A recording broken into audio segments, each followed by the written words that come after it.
Hello you guys, so today I'm gonna show you how to make my pumpkin cake. This is the most delicious thing ever. Now many people use canned pumpkin for their pumpkin cake, but today I'm gonna show you how to use fresh pumpkin for my cake. You won't need to roast it, you won't need to puree it. My method is so simple guys, and I think you'll really love it.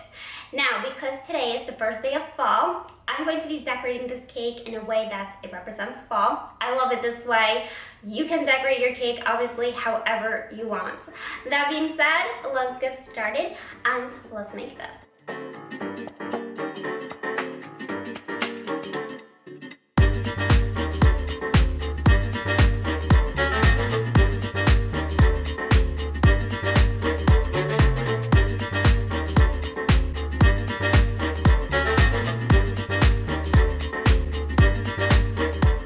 So as I said, I make my cake using fresh pumpkin. Now something important I do want to point out is that you don't need to buy a whole pumpkin just to make this cake. Nowadays, lots of stores do sell pre-cut veggies, and that's what this is. This is just some pre-cut pumpkin. So check your grocery store. They might even offer to cut it up for you right then and there. If you don't have that option, it's okay. You could always buy a small pumpkin and just do the extra step and cut it yourself. Now what we're going to do is just grate the pumpkin. Do not worry if you get smaller and bigger pieces when you grate it, because we are going to post this anyway in just a moment. You'll probably have leftover pumpkin. What I like to do is I take the bag and freeze it. Pumpkin, like all vegetables, freezes beautifully, and then I'll use it another time. So once you have your pumpkin all grated, you're going to add that to your food processor along with some very soft butter, and you're going to post this until you get what I call pumpkin butter. This is the same method I use for my carrot cake, so if you've seen that video, this is probably very familiar to you. Now your butter won't be completely smooth, but your pumpkin at this point should be completely shredded in tiny pieces. So in my bowl here, I have some light brown sugar. I love using brown sugar for this recipe.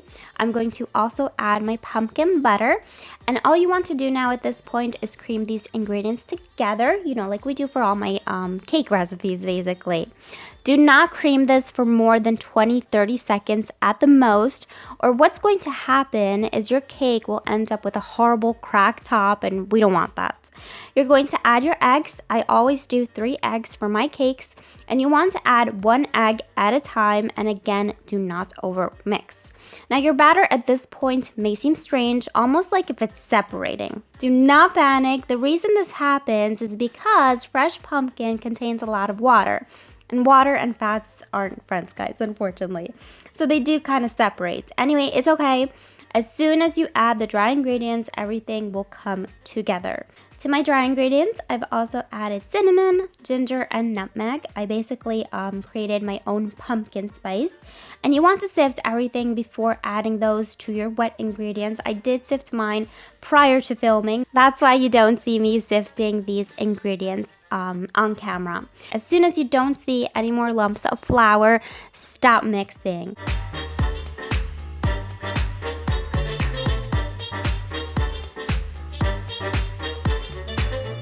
You're going to divide your batter in 2 buttered and floured pans lined with parchment paper, and you're going to bake your cakes in a preheated oven at 180 degrees Celsius or 350 Fahrenheit for 20 to 25 minutes. After 22 minutes, do the toothpick test. If it comes out clean, your cakes are ready. If you've done everything correctly, your cake should have a nice, smooth, even top and minimal doming. You're going to let these cakes cool for about 15 minutes, and then you're going to turn them over and let these cool completely. Now, pumpkin cake, just like red velvet cake or carrot cake, has a signature frosting, which is cream cheese frosting. If you've not tried my cream cheese frosting, it's absolutely amazing, and I'll leave the link for that in the description box below. I like to make a cinnamon cream cheese frosting for my pumpkin cake, so that's what you saw me adding. If you don't want to add it, just leave it out and make my basic cream cheese frosting. So once your cakes have completely cooled, we are ready to frost. Now, as I said, I really wanted to go for a fallish look. I know it's not a word, guys, but I really wanted this cake to have a fall vibe to it. So I decided to go for a nude cake look, or semi-nude cake if you prefer. But with this frosting recipe I'm giving you, however, you will be able to frost your cake completely. So you do have that option if you don't want to go for a semi-nude cake as I'm making.